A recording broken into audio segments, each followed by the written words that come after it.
Hello and welcome to A Cat in the Garden.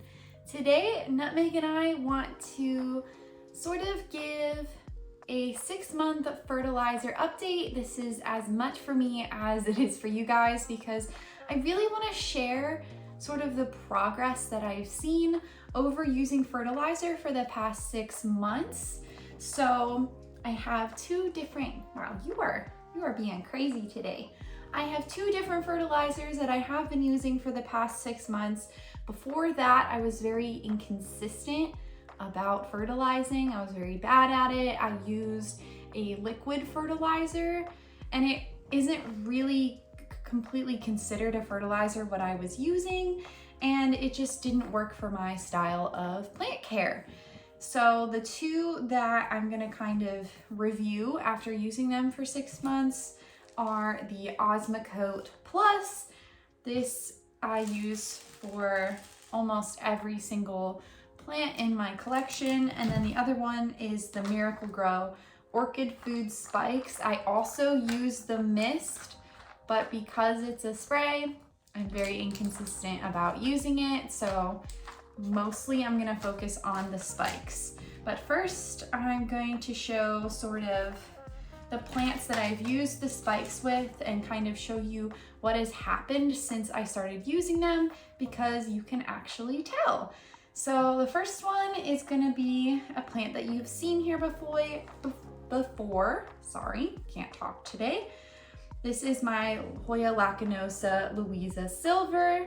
She is absolutely gorgeous. So many leaves. I love the backs of the leaves too. They have a really nice texture to them, and you can kind of see the remnants of the orchid spike that I put in here. This is one of the few plants that I only used one of the fertilizers. You can actually use both of them together because they're slow release. They're not gonna hurt each other or anything. But I want to point out, after I first put this spike in, these were the first leaves that grew. These 2 long ones right here. It was an immediate jump in size of the leaves, and it really went on a growth spurt that lasted for about 4 months. So that was really nice to see. Now these spikes do say that they only last 2 months, but as you can see, there's still some of the fertilizer in here. And what I did is I actually, because the container is so small, I cut the spikes in half and I used them for my smaller plants that way, because I mean, this cup is tiny. I didn't need that huge fertilizer spike for it. And it worked really, really well. Hoyas actually react really well to the same nutrition and fertilizers that orchids do. So it worked really, really well. I'm really happy with it. This Hoya in particular is more of a fall and winter grower, but I am gonna try putting a new spike in here and just seeing if maybe I can get it to grow again. It is working on a little leaf right there, but that's the first leaf that it's put out in about a month or 2. So really it has slowed down. It has been 6 months since I put the spike in. I did all of the fertilizers in November, so I just think that it's time. So we're gonna go ahead and we're going to use one of these spikes on it. Well, half actually. I do wish, my one complaint about these is that I have not been able to find them in bulk yet. So buying just a small package of them, like this size, is not very economical for me. So I just break it in half and I'm gonna just put the spike in the side. I don't really want it touching the roots if I can avoid that. But like I said before, very slow release, so the chance of it burning the plant is super low.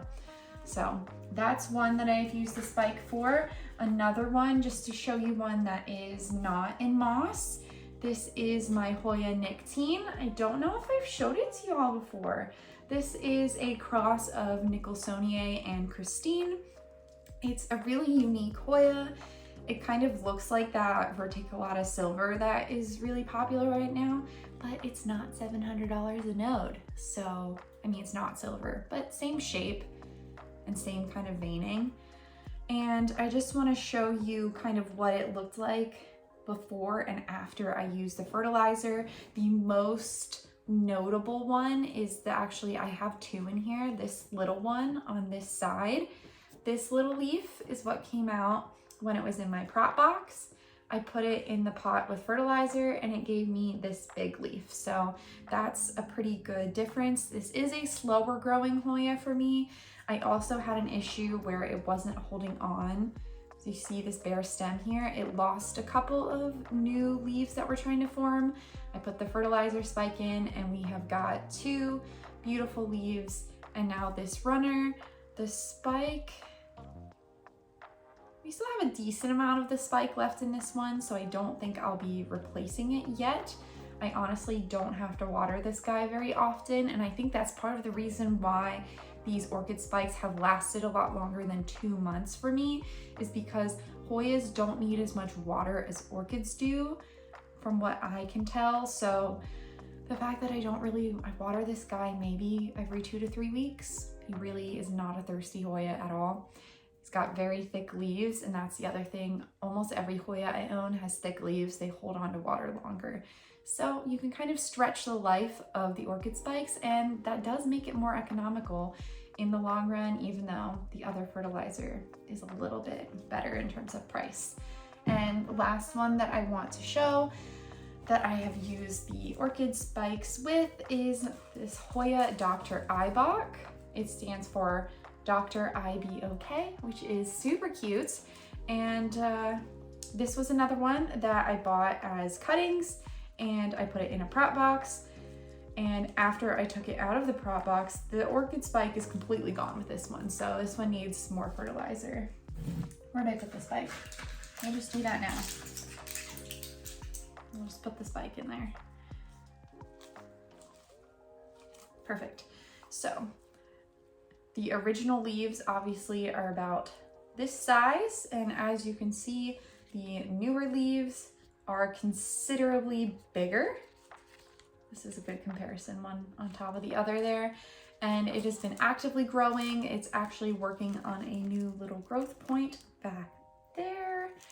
And it's been doing very well. It has responded very well to having the orchid fertilizer. And this is another one where I think I've actually just used the spike. I don't think I have used the other fertilizer, though for a lot of them, of course, I just picked out the ones that I didn't, but for a lot of them that I did use the spikes, I used both. So that is sort of my review of the orchid fertilizer. The biggest thing that I've noticed is an automatic jump in leaf size, which is sometimes really hard to do with Hoyas. When we think about things increasing in leaf size, we like to think about philodendrons or monsteras, things that get more mature leaves, even epipremnum, but it can happen with Hoyas. There's been a lot of Hoyas being in people's homes in cultivation inside that have gotten bigger and bigger leaves that you wouldn't necessarily see in the wild, and that's because we're doing things like giving them fertilizer.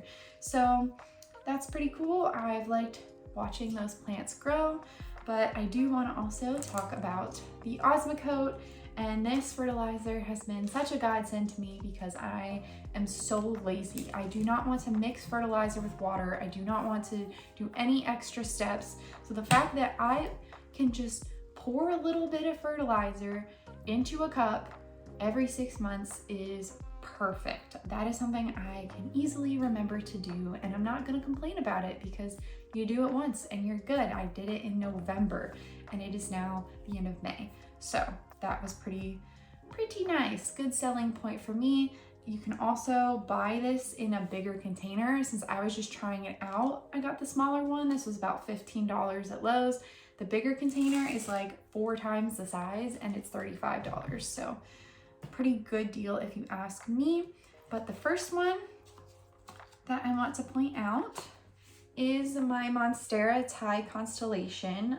I honestly never show this guy off because I kind of hate how tiny he is, but I got him for a really good deal back when these were expensive because it was a low variegation Thai, but I don't think it's that low, honestly. It's got good striping on the stem, and ever since I put it into a bigger pot, and with fertilizer 6 months ago, the leaves have been increasing in size. It is not my fastest growing monstera. I don't know if the fertilizer has helped that out at all, but it's been giving me nice healthy leaves that are increasing with size every time they grow. And we got some new roots forming in here as well, if you can see that. So it has overall just kept this plant really nice and healthy, but I can see that all of the fertilizer for the most part is gone. There's a couple of little guys there, so we're just gonna re-up on the fertilizer on this one and this one as well, because all of the fertilizer is gone.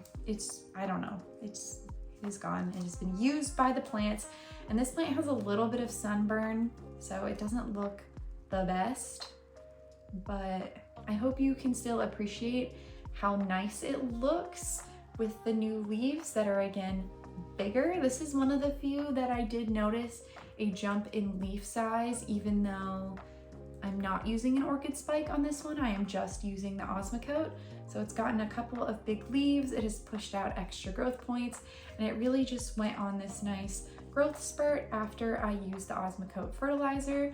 So with this fertilizer, it does say a specific, use 1 capful per 2-gallon pot or 4 square feet outside. I personally would not use this outside because it's not organic. And yeah, I only use organic fertilizers for my outdoor plants. But this is inside, and all of this stuff gets used up. There's no runoff. I kind of reuse all of my water until I'm out of water for plants. So I feel comfortable using this inside. And so obviously these plants are nowhere near a 2-gallon pot. So I just kind of guess, since it's a slow release, I'm not really hurting it if I give it a little bit more than what it needs, but I just kind of guess I pour it into my hand or into the cap. So you got your little fertilizer beads, and I just kind of sprinkle them over the tops of the pots. This might have been a little too much. I don't know, because at some point I'm gonna upgrade this tie to a bigger pot anyway. So we'll just do that. Pouring little beads in there. And you really want these to be at the top of the pot if possible, because again, if they are touching the roots, they can burn your plant, even if it's a slow release fertilizer. So I always make sure, especially because I do a lot of no drainage, I always make sure that they are at the top. So as you can see, little beads of fertilizer. This one's kind of hard to see because it's so full, but I just kind of put them at the top. And another selling point for me is that the Osmocote is safe to use or effective with sphagnum as a growing medium, which, as if you followed this channel for a while, you know that I don't use soil for any of my plants. I prefer to use sphagnum-based mixes. My chunky mixes are cocoa coir instead of soil, as well as like orchid bark, perlite. If you are interested to know what I use, I'm happy to do a video on that, but I don't use any soil. So being able to find 2 different fertilizers that do work with sphagnum was really important for me. I will note that they don't work with leca, and they don't work with hydro, obviously. So they do work with pon. I have 3 Hoyas in pon. 2 of them I got recently, and they were given to me that day. So I'm just gonna leave them alone because they are growing right now. They're actually right over here, but I do need to fertilize them because I don't think they had fertilizer. I don't know. I don't know what the person who gave them to me uses, but I do have one. It's actually stuck in my cabinet. I can't move it. Otherwise I would show you, but it is a Hoya, and the like vine that it's growing grew in between the glass and like the wall of the cabinet, and I can't move it. So it's stuck there until that vine grows leaves and I can chop it. But I have been using it with pon. I've had no issues. So that has been pretty good. So that is it for our 6-month fertilizer review. Let me know if you have any other questions about these fertilizers that I use. I am happy to answer them. I use these as well as the Orchid Mist, which is honestly kind of the same formulation as the spikes, but it's in a mist. And I hope you liked this video. If you did, make sure to give us a thumbs up down below and subscribe so you don't miss anything else from me and Nutmeg. Thank you so much, and we'll catch you in the next one.